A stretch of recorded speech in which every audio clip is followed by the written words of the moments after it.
이번 시간에는 C++ 표준에 있는 프라이머리 타입 카테고리에 대해서 알아보도록 하겠습니다. 15종류의 메타 펑션으로 구현이 되어져 있어요. 그래서 이 15개의 메타 펑션이 마치 하나처럼 움직여서 뭘 정의하냐면 프라이머리 타입 카테고리를 형성을 하게 됩니다. 프라이머리 타입 카테고리에 대해서 잠시 배워보게 되면 우리가 C++는 여러 가지 타입들이 있어요. 그런 타입들을 15개 메타 펑션에다가 하나씩 집어넣게 되면 모든 타입들은 오직 하나에 대해서만 true를 반환하고 나머지는 다 false를 반환하게 됩니다. 이럴 때 이 프라이머리 타입 카테고리에 있는 이 15개 펑션이 뭘 이용하냐면 이 15개 종류로 분류를 하게 되는 거예요. 그렇게 해서 분류된 거를 이제 프라이머리 타입 카테고리라고 부르게 되는데 분류를 하는 과정에서는 오직 그 타입의 구조만 봅니다. 그 타입이 어떤 의도로 설계되어져 있는지를 보지를 않아요. 예를 들어서 널 피트리알 t라는 타입이 있습니다.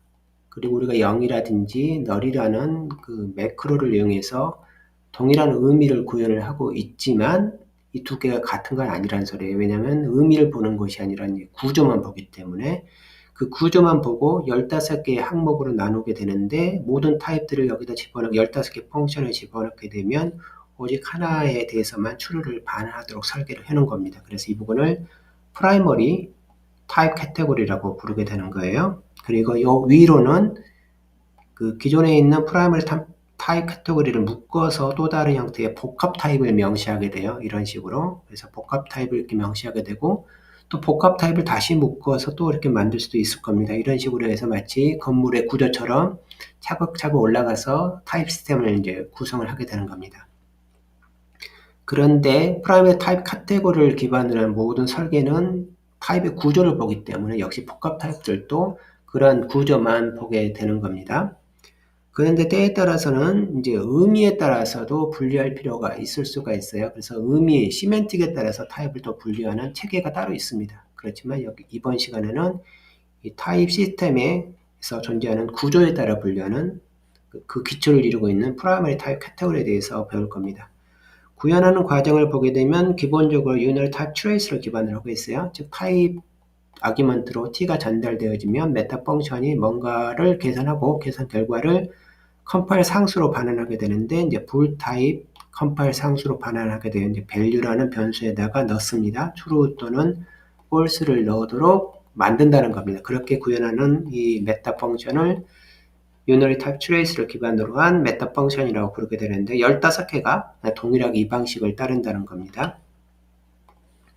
그래서 내용을 보게 되면 어떤 타입 t가 있는데 그 타입 t를 어디다 전달하는 소리냐면 이 15개의 아규먼트로 전달한다는 소리예요. 메타 펑션에. 그럴 때 그냥 t를 전달하거나 그다음 그 앞에 cv 퀄리파이어를 붙인 t를 전달하더라도 결과가 항상 같다라는 얘기예요.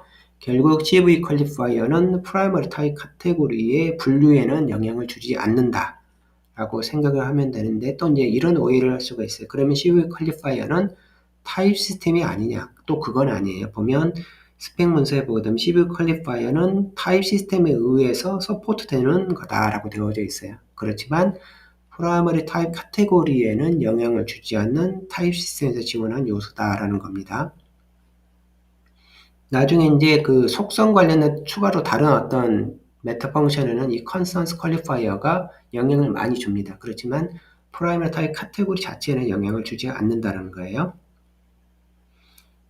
그리고 또 다른 내용을 보게 되면 이제 모든 타입 T에 대해서 이 15개의 메타 펑션에서 전달하게 되면 오직 하나에 대해서만 정확히 하나에 대해서만 true를 반환한다라고 얘기를 하고 있습니다.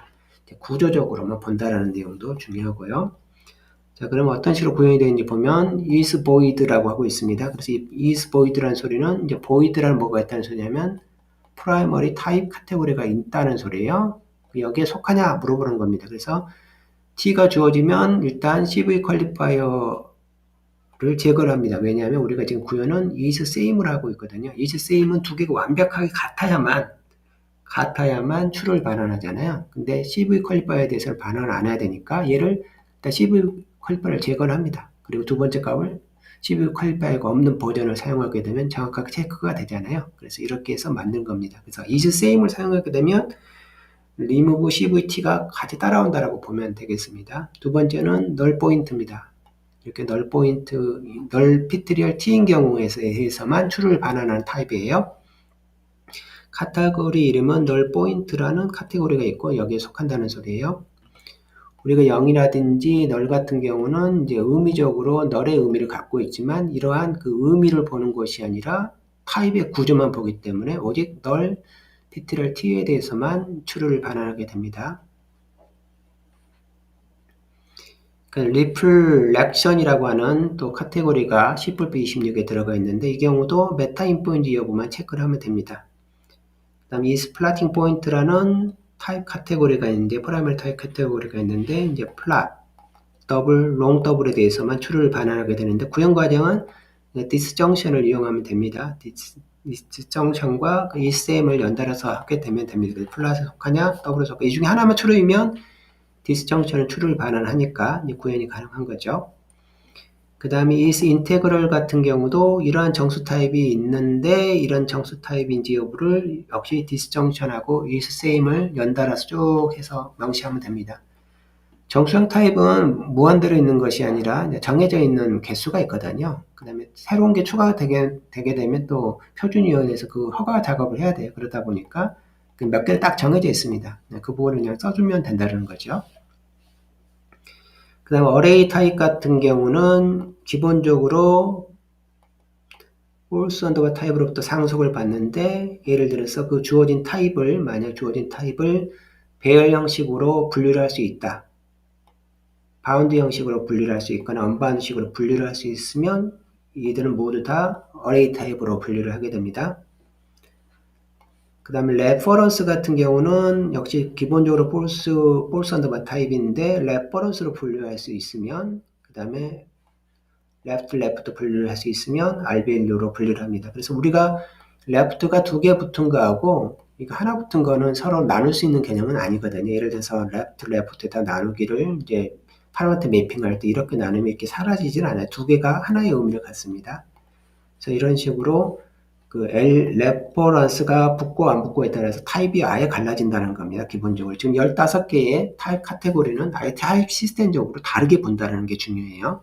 그래서 left, 예를 들어서 int의 타입하고 int에 대한 left는 전혀 다른 겁니다. 얘는 정수형 타입이고 얘는 LBL 레퍼런스입니다. 그 포인터도 마찬가지 얘하고 그 다음에 int에 대한 포인트하고는 또 얘는 또 다른 거예요. 그래서 이게 간단하게 보게 되면 레퍼런스와 포인터도 결국 int에 대한 거다 보니 동일하게 보는데 타입 시스템적으로는 아예 다른 거로 전혀 다른 차원에 있는 거라고 봅니다.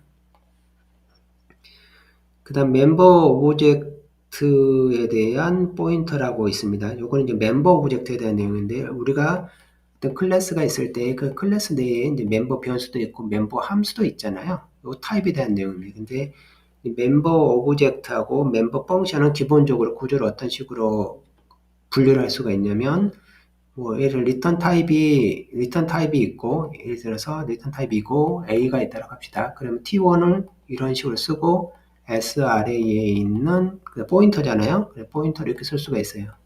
근데 이게 이제 이 부분을 int 타입으로 말하면 변수가 되는 거고 이런 식으로 하게 되면 int를 반환하는 펑션이잖아요. 그러면 펑션 타입이 되는 거예요. 그래서 멤버 오브젝트, 멤버 펑션은 동일하게 뭐로 표현할 수 있냐면 요 구조를 다 바꿀 수가 있어요. 참고로 멤버에 대해서는 타입적으로 정의할 수 있는 거는 이 포인터 타입으로밖에 정의가 안 됩니다.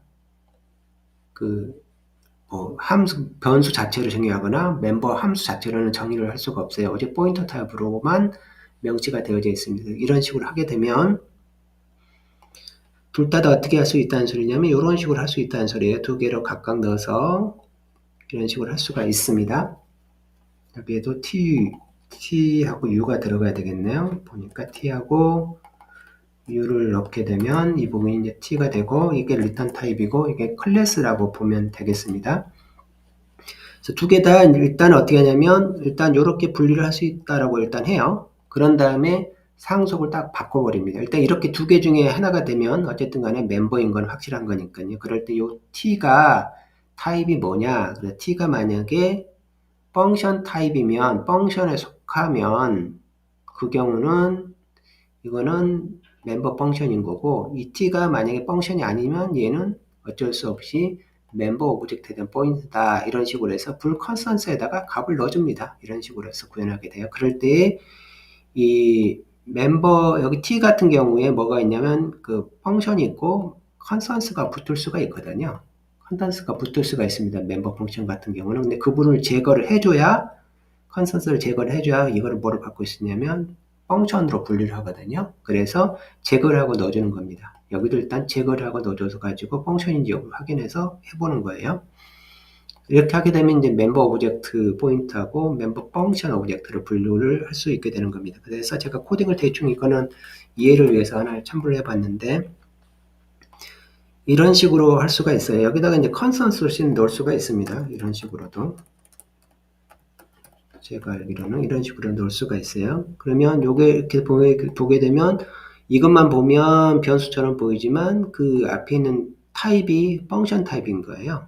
그럼 이런 식으로도 만들 수가 있거든요. 그래서 패턴을 이걸 그대로 만약에 이 부분을 그대로 밖으로 뽑으면 요렇게도 뽑히고 요렇게도 뽑힌다는 소리입니다. 그래서 이 t는 이 fn이 되고 u는 a가 되고 그 다음에 포인터에서 뽑힐 수가 있어요. 그래서 여기 앞에 있는 거를 가지고 와서 이제 분류를 한다는 소리입니다. 실제 이제 이런 식으로도 코딩을 짤 수가 있고 외부에 만들어주고 포인터로도 이렇게 할 수가 있어요. 결국은 이제 컨스턴스를 넣기 때문에 여기에 이제 컨스턴스가 들어가줘야 됩니다. 넣은 것만큼 여기 넣어주면 되고요.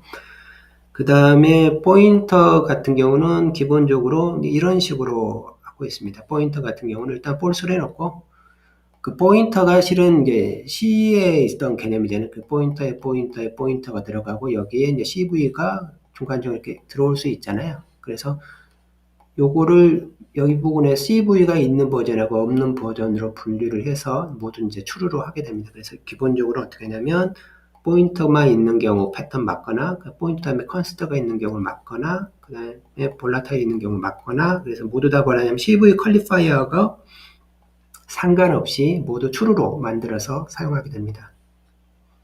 여기는 이제 remove cv라는 메타 펑션을 부르지 않고 이런 식으로 하고 있는 거예요.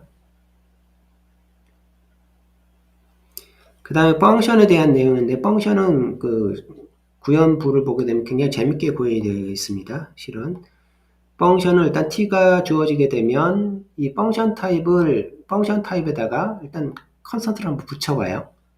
일반적인 타입들은 컨스턴스를 붙이면 컨스턴스가 되는데 컨스턴스를 붙임에도 불구하고 컨스턴스가 안 된다라고 표현하고 있어요. 그리고 또 t가 레퍼런스가 아니다. 컨스턴스 붙여도 컨스턴스가 안 되고 레퍼런스가 아닌 경우는 이게 이렇게 하게 되면 뭐가 되냐면 펑션으로 분류할 수가 있나 봐요. 그래서 일반 그 함수를 말합니다. 일반 함수에 대해서 컨스턴스를 넣는 것을 금지하고 있거든요. 스펙 문서에서. 그래서 넣어서 다른 것도 다 되는데 이거 안 되는 소리는 일단 이 부분은 뭐로 보냐면 펑션일 거야 라고 보고 그 다음 레퍼런스를 또 아닌 경우가 레퍼런스를 또 붙일 수가 없나 봐요. 그 경우에 대해서는 이렇게 해서 펑션을 분류합니다. 물론 이제 세부적으로 다르게 구현하는 방법이 있는데 지금 표준에서는 이렇게 구현을 일단 명시를 하고 있어요. 그 다음에 이넘하고 유니언하고 클래스는 좀 줄거리가 조금 있습니다. 자, 우리가 메타 프로그램 짜는 걸 잘 보시면 좀 이상하다는 생각을 좀 할 수가 있어요. 뭐냐면 틀림없이 정석적인 메타 프로그램은 소스 파일이 있으면 TU를 만들고 그 다음에 뭐 이미지 파일을 만들게 될 건데 여기에 사용하는 메타 펑션이 있다라고 메타 데이터가 있다라고 하면 메타 데이터를 직접 접근해서 가져와야지 지금 어떤 만들어놓은 구조를 보게 되면 여기에 메타 펑션이 있는데 여기 있는 걸 사용하는 것이 아니라 어떻게 사용하고 있냐면 여기 있는 거를 예측을 해서 여기다가 뭐냐면 시뮬레이션처럼 만들거든요. 자꾸 뭐 시브가 있네 없네 레퍼런스가 있네 없네 뭐 패턴을 기반으로 해서 만들어서 뭐라고 했냐면 메타의 세상에 있음에도 불구하고 마치 시뮬레이터를 만들어서 메타 펑션하고 동일하게 작동하도록 만들고 있거든요. 그래서 기존의 메타 펑션은 틀림없이 뭘 가지고 있냐면 한계를 가지고 있어요. 왜냐면 본체를 보는 것이 아니라 본체에 대한 거를 다시 여기서 만들어서 이제 동일하게 구현을 해서 사용하는 구조거든요. 그런데 이렇게 하다 보면 이제 만들 수 없는 것이 있습니다. 왜냐하면 구분할 방법이 없는 것들이 존재를 하거든요. 그게 이제 대표적으로 이런 경우입니다. 일단 이넘인지를 알 방법이 없어요. 이게 이넘 타입인지를 알 방법이 없습니다. 기존의 메타 펑션으로. 그 다음에 유니언인지를 알 수가 없고 클래스인지를 알 수가 없어요. 특히 이제 유니언하고 클래스는 구분할 방법이 없습니다. 그래서 이 부분은 누가 지원을 해야 되냐면 컴파일러 구현자가 메타 펑션이 아니라 기존에 직접 구현하던 메타 펑션이 아니라 컴파일러에서 그거를 제공을 해야 되거든요. 그러다 보니까 가서 보게 되면 이런 식으로 내부 함수로 구현이 되어져 있어요. 이 부분은 이제 접근할 수가 없습니다. 이거는 컴파일러가 제공을 하는 거예요. 컴파일러 구현자가. 즉, 이 부분에 대해서는 여기는 이넘, 유니언, 클래스에 대해서는 표준위원회에다가 제안을 해서 메타 펑션을 구현할 방법이 없는데 필요합니다. 따라서 컴파일러에서 직접적으로, 이때 이제 컴파일러는 그런 일을 하는 거예요. 컴파일러가 있으면 컴파일러가 이렇게 TU를 만든 거 지금 메타데이터 있잖아요. 이 메타데이터를 직접 보는 녀석이 실은 컴파일러잖아요. 컴파일러에게 말을 해서 메타 정보를 가져다가 알려줘. 이런 식으로 짜게 되는 거예요. 그게 이 세 개입니다. 이넘이냐, 유니언이냐, 클래스냐. 그 다음에 이들에 대해서 이렇게 메타 펑션이 만들어진 거에 대해서 언더바 V로 시작하는 각종 메타 펑션이 또 제공하고 있습니다. 그래서 이런 식으로 해서 C++에서는 그 메타 펑션 중에 그 프라이머리 타입 카테고리라고 해서 15개의 메타 펑션이 타입의 구조를 보고 분류하는 오직 하나에만 속하도록 설계된 메타 펑션이 있습니다. 이거를 프라이머리 타입 카테고리 메타 펑션이라고 부르게 됩니다.